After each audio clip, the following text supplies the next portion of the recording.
across the way going, "Ee-ya, ee-ya," and hands clapping to the beat, and folks yelling, "Go, go, go." And far from escorting the girls into the place, Dean Moriarty was already racing across the street with his huge bandaged thumb in the air yelling, "Blow, man, blow!" And a bunch of colored men in Saturday night suits were whooping it up in front.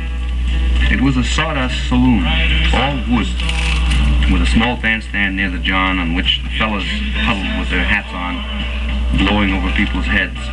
A crazy place not far from Market Street. In the dingy Skid Row rear of it, Howard Street, Folsom Street actually, near Harrison, and the Big Bridge Causeway. Crazy, floppy women wandered around sometimes in their bathrobes, bottles clanked in alleys. In back of the joint in the dark corridor, beyond the splattered toilets, scores of men and women stood against the wall drinking wine spody-ody and staring at the stars. Wine spody-ody being wine, whiskey, and beer. And the beheaded tenor man was blowing at the peak of a wonderfully satisfactory free idea. A rising and falling riff that went from "Ee-ya" to a crazier "Ilya," and blasted along to the rolling crash of butt-scarred drums hammered by a big, brutal-looking, girl-sconced guy with a bull neck who didn't give a damn about anything but punishing his tubs. Crash, rattle-tee boom, crash, uproars of music, and the tenor man had it, and everybody knew he had it, and Dean was clutching his head in the crowd, and it was a mad crowd. They were all urging that tenor man to hold it and keep it with cries and wild eyes. He was raising himself from a crouch and going down again with his horn, looping it up in a clear cry above the furor. A 6-foot skinny woman was rolling her bones at the man's horn bell, and he just jabbed it at her, playing "ee, ee, ee." He had a foghorn tone. His horn was taped. He was a shipyard worker, and he didn't care. Everybody was rocking and roaring. Our girls, Galatea and Alice, with beers in their hands, were standing on the chairs, shaking and jumping. Groups of colored studs stumbled in from the street, falling over one another. "Get there." "Stay with it, man," roared a man with a foghorn voice, and let out a big groan that must have been heard clear to Sacramento. "Ha-ha!" "Wow," said Dean. He was rubbing his chest, his belly, his T-shirt was out. The sweat splashed from his face.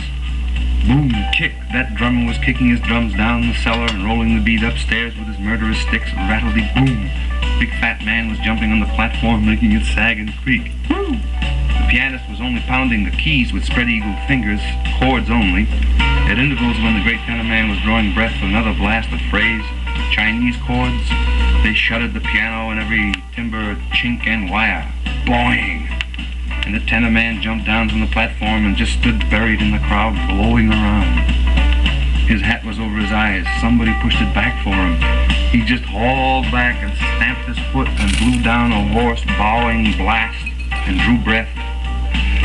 Then raised the horn high and blew high, wide, and screaming in the air. And Dean was directly in front of him with his face glued to the bell of the horn, clapping his hands, pouring sweat on the man's keys. And the man noticed and laughed in his horn, a long, quivering, crazy mule's hee-haw, and everybody else laughed and they rocked. And finally the tenor man decided to blow his top and crouched down and squatted on the floor and held a note in high C for a long time as everything else crashed along skiddly boom and the cries increased, and I thought the cops would come swarming from the nearest precinct. It was just a usual Saturday night good time, nothing else.